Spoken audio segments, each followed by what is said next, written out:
Hi, my name is Karen Holmes. I'm the founder and director of the World Peace Organization for the One World Government. Like many people, I've been watching the confirmation hearings for Ketanji Brown Jackson, and I wanted to take a moment away from the comments, all the discord that has been going on. It's been contentious.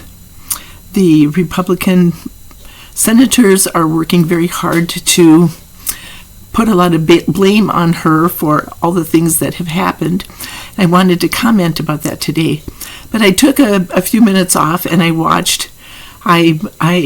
surfed around and I watched a short video by Cash Peters, the English channel. And I enjoy watching him because he gets visions of different things, and one of the things he did today was something that was very profound for me, and that was he did the future of the world. So I had to watch that with the idea that our organization is playing a part in that, and I wanted to see what happened. If you want to watch the video, it's Cash, Cash Peters on the YouTube channels, on the YouTube channel.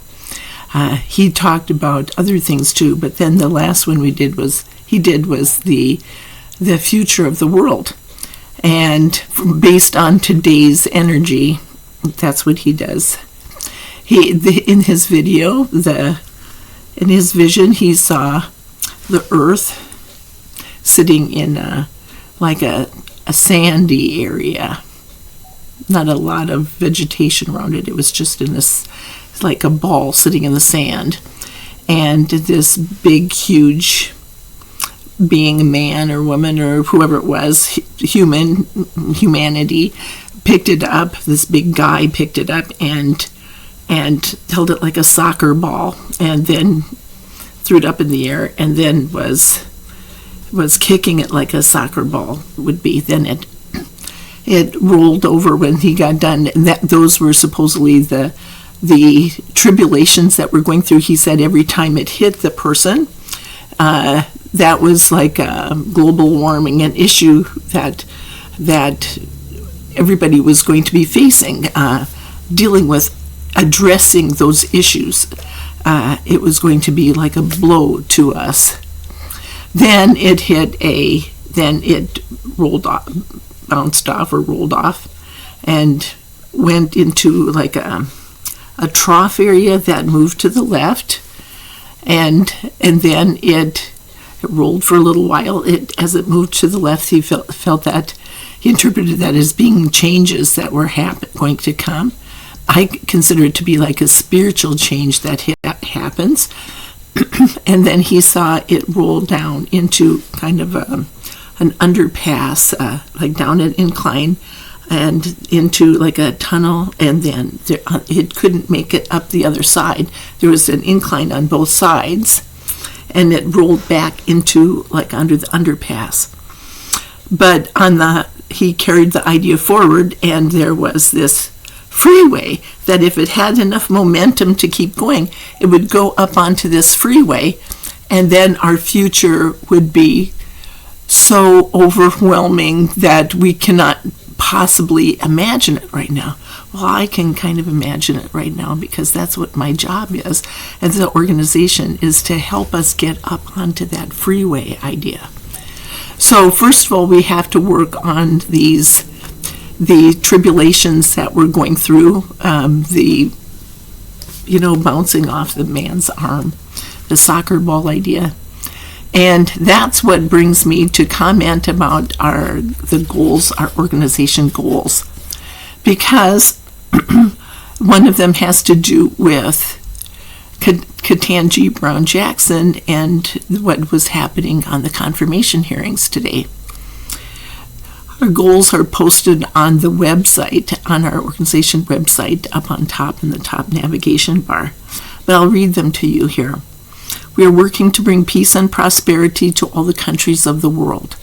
So let's say that every time there's a the man is playing soccer and he hits it. Okay, we're working to bring peace and prosperity to all the countries of the world. Okay, we are working to heal the rifts that were created in the past by wars and massacres, which left the fabric of the planet torn apart. We are working to prevent wars and destruction of the people from international violence. We're working to make it possible for all people on the planet to have enough to eat and a place to live and enable them to support themselves in a job that's satisfying and fulfilling. We are working to heal the planet itself through teaching people what they can do on an individual basis and also through stopping pollution and other practices that are harmful to the closed environment of the planet. We are making it possible for the governments of the world to stop wasting money on war and using the money instead to make their own country prosper. We are working to ensure that the peoples of the world are given a good education based on the highest good for all and fulfilling their purpose in life, and that the people in the prisons of the world are treated fairly and humanely. And last, we are working to educate the peoples of the world to be empowered to accept responsibility for what they created in the past and how to heal the problems created by this, such as nuclear waste.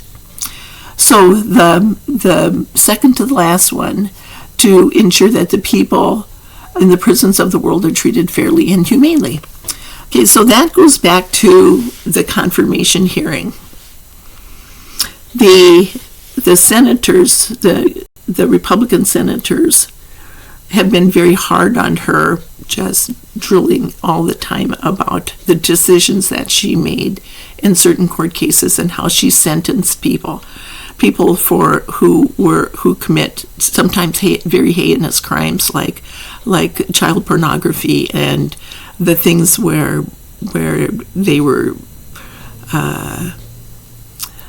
doing harm to the children of the world, children who had been dragged into like sex slavery and things like that.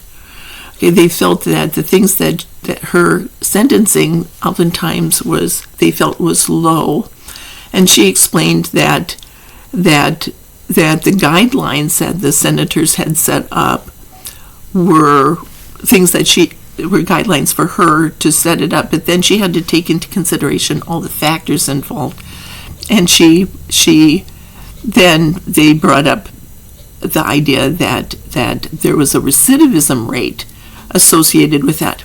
So I felt that she had been treated unfairly because that was bringing in the role that the Senate plays in, and Congress plays in setting up the sentencing guidelines, and also the role that the prison system plays in how the people are treated in prison, that you can't really change what somebody believes, and especially when they're being treated as if they were animals. And in the Manual for Peace, Seth talks about the idea about how prisons in the future will be handled, how that happens, where if you're treated like an animal, how can you, like in a cage, and we're going to put you in there so that you will not be a menace to society. How does that make somebody change what they believe? Like it would be like, you could say it would be like, not quite, but if somebody was a homosexual person and using like electric shocks to stop them from doing that, then it really doesn't solve the problem. It doesn't address the root cause of the problem.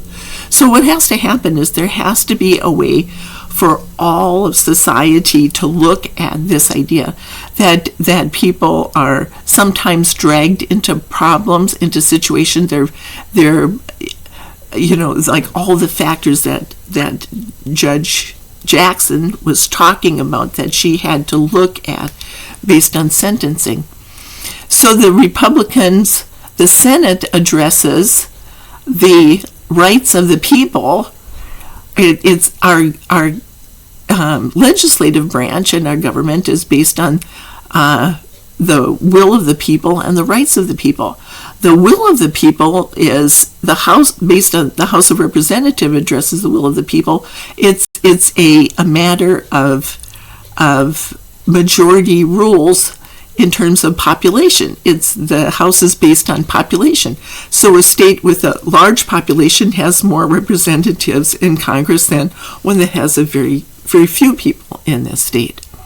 But in the Senate, every state has 2 senators, and the reason for that is because they're addressing the rights of the people.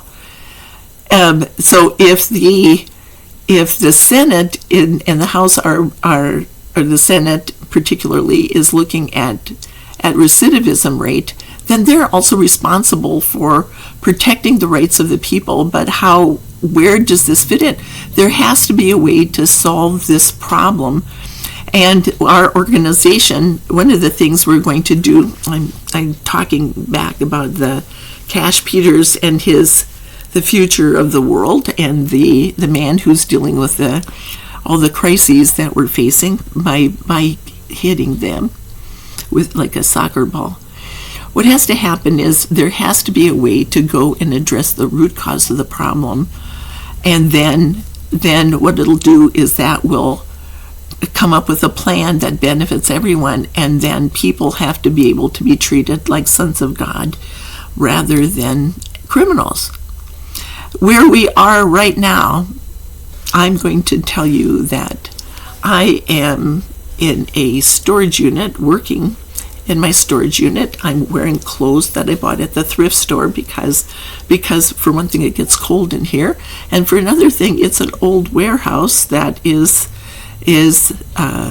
not necessarily a place where you wear your good clothes. You wear your old paint clothes around here because they can get torn and they can get dirty. And I also have a cat who has claws that just is more than willing to snag anything you got on. So when you work in here, you don't wear your best clothes. I'm at a point now where, just like the world, we're facing issues here. We're not the people that we are going to be yet. When you stop to think of it, the Cash Peters vision that he had, there was the ball in the sand. We're stagnant. There's a ball of sand. There's no growth right now. It's just sitting there. There's no greens around it, no trees, nothing. It's just sitting like in a barren place. Okay? You could say there's potential there, but there's no real drive. There's no real plan right now. So the earth is sitting there. Then we have to address the idea of the tribulations that we have, all the things like climate, the prison system and things like that. Every one of those blows that we have to face, when the man picks it up, we're going to be dealing with tribulations. Then we hit the point where we make that turn to the left, and that is when we start to make some different changes. We make like a paradigm shift around there, and then we have to figure out, okay, the paradigm shift that has to do with this, the turn, that has to go from all the power games that are being played to the feeling that you can get your life by waging war. Like Putin believing that he can get his life by waging war on Ukraine.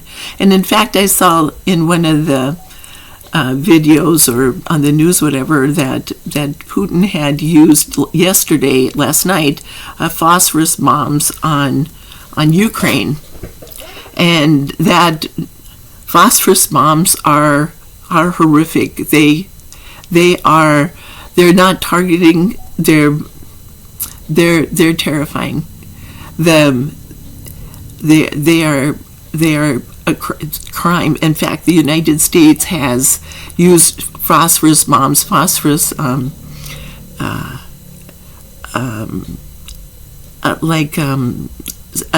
shell that goes out to mark a certain thing. That's what they say it is. But basically, the phosphorus leaves a flash, and then it's like it's a burning. It burns when it hits flesh, it burns.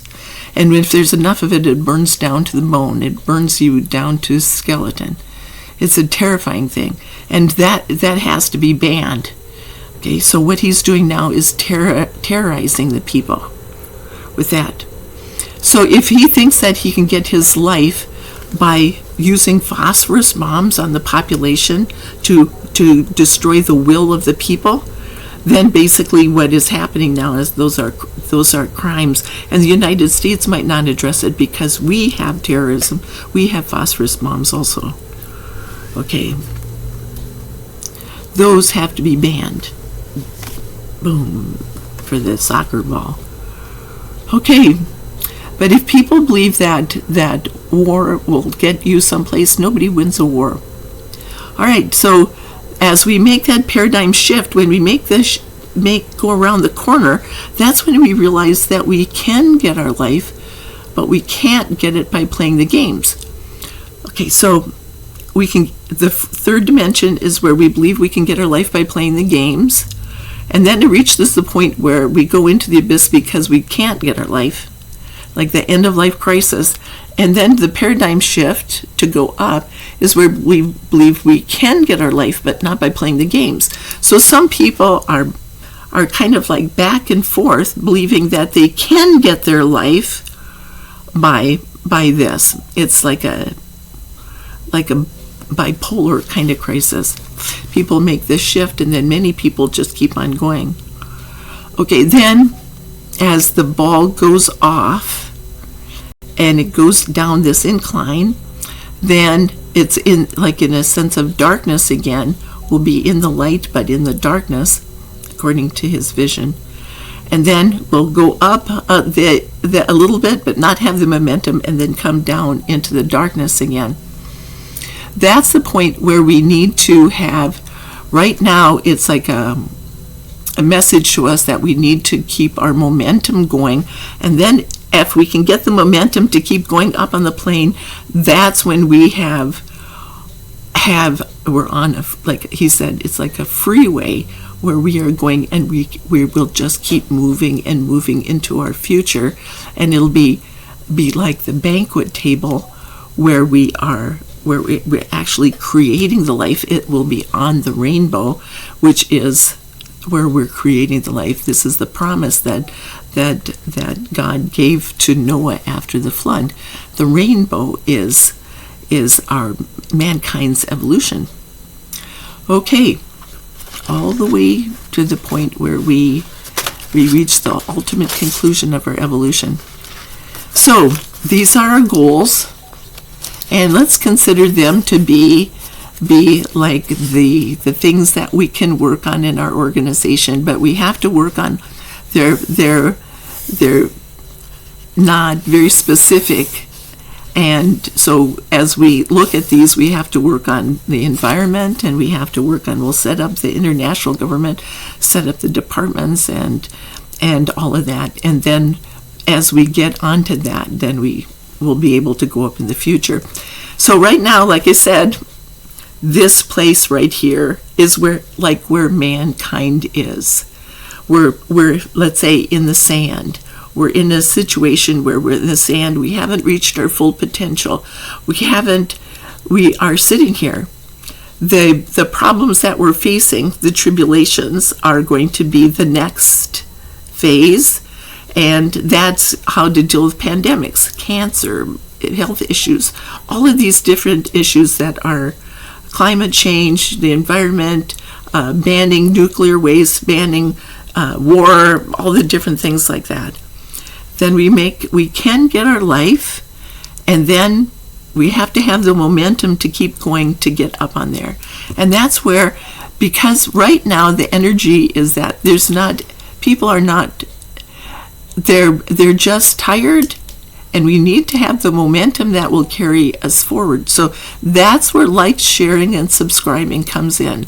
That's where everyone has to start to create the life they want. The things that we felt we couldn't have in our future, those are the things that we need to start working on now to have the momentum so that we can carry everything forward and start working together to solve the problems that we have. And mankind, that was a mankind picking those things up and dealing with the tribulations. So we have, let's say, verification from Cash Peters with the energy that there is today, that right now we don't have enough drive to keep us going up and to create it. We'll be in the darkness in an area without any momentum, and we don't want that. We don't want to just not reach our full potential. Okay? So like, share, and subscribe, but most of all share. And I'm going to continue to look to see, I'm going to continue on solving problems like mankind, but I'd like you to help too. And I'd like you to look at our goals and figure out how, as you said before, the watchdogs of the organization need to look at this and decide whether these goals are something that we want. Make it good paying jobs that are satisfying, fulfilling. Okay? Make it possible for all people on the planet to have enough to eat and a place to live, and enable them to support themselves in a job that's satisfying, fulfilling. All right. Do we want to see homelessness? Do we want to see starvation? No. Let's work to do that, okay? Everybody has something that they can do to help solve the problems. So, thank you for sharing. Thank you for stopping by.